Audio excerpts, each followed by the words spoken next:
Pemirsa, kepedulian terhadap sesama di saat masa pandemi COVID-19 ini merupakan hal yang sangat dibutuhkan bagi masyarakat terdampak COVID-19.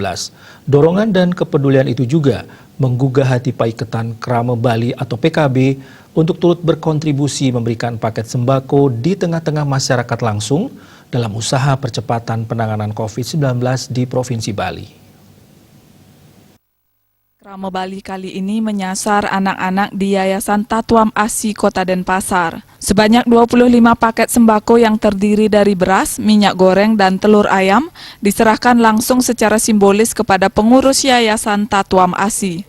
Ketua Umum Paiketan Krama Bali Anak Agung Putu Agung Suryawan mengatakan, pihaknya telah menyiapkan setidaknya 500 paket sembako yang akan diserahkan secara bertahap kepada masyarakat terdampak COVID-19 di Provinsi Bali. Pada hari ini selain panti asuhan Tatuam ASI, pihaknya juga memberikan bantuan secara langsung di Peseraman Gurukula Bangli.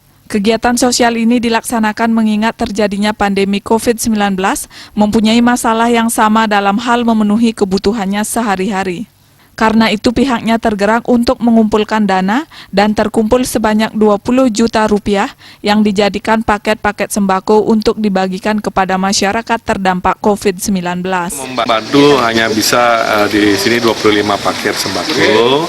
Dan 25 paket sembako lainnya kita serahkan ke Gurukula hari ini. Nanti minggu depan kita akan menyerahkan dalam jumlah yang sama kepada beberapa. Mungkin kita bisa totalnya bisa sampai 500 paket sembako yang kita akan edarkan bertahap.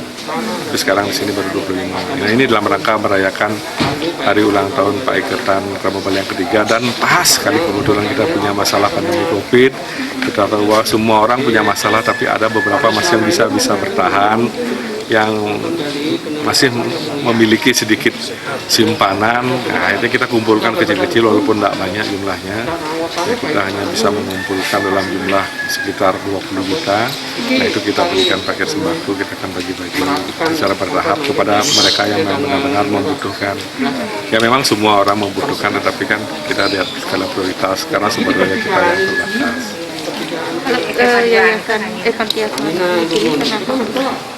Nah, pertama kan kita berdomisilinya di Denpasar.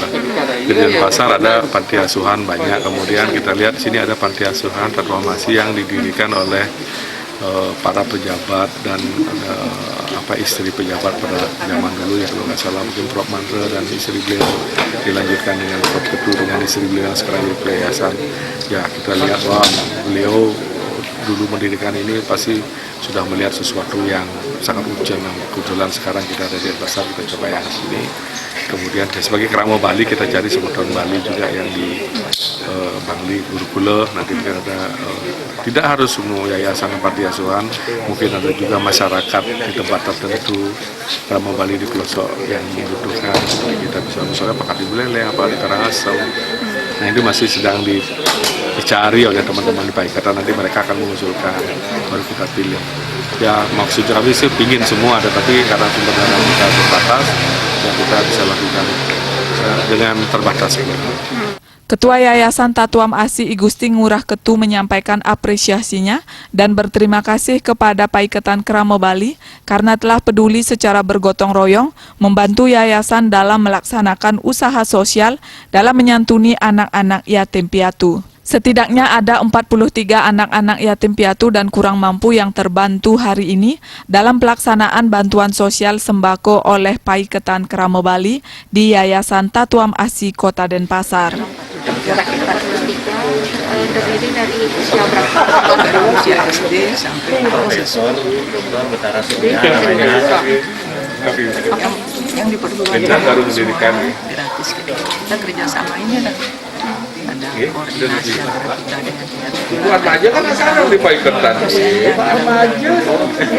Sekarang Ibu Diki Widrawati Diki kakak sama. Gitu tapi.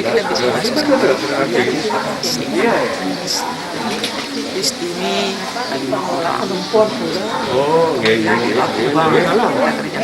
Kayaknya Pak Dut, tetap aja kan Paiketan kayak LBH, ketemu ya Gus Priawan, kamu ya biar ada kita punya record juga. Pokoknya Jadi kantor kita kan kerjasama begini, bagus dengan yang durung laspal kan. yang penting kita ya bisa orang-orangnya kenal.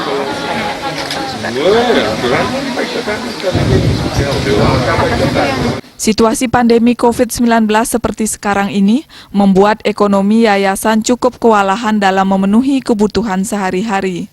Untuk itu, bantuan serupa dari para dermawan diharapkan dapat meringankan beban keseharian di tengah wabah COVID-19 yang tak kunjung usai ini.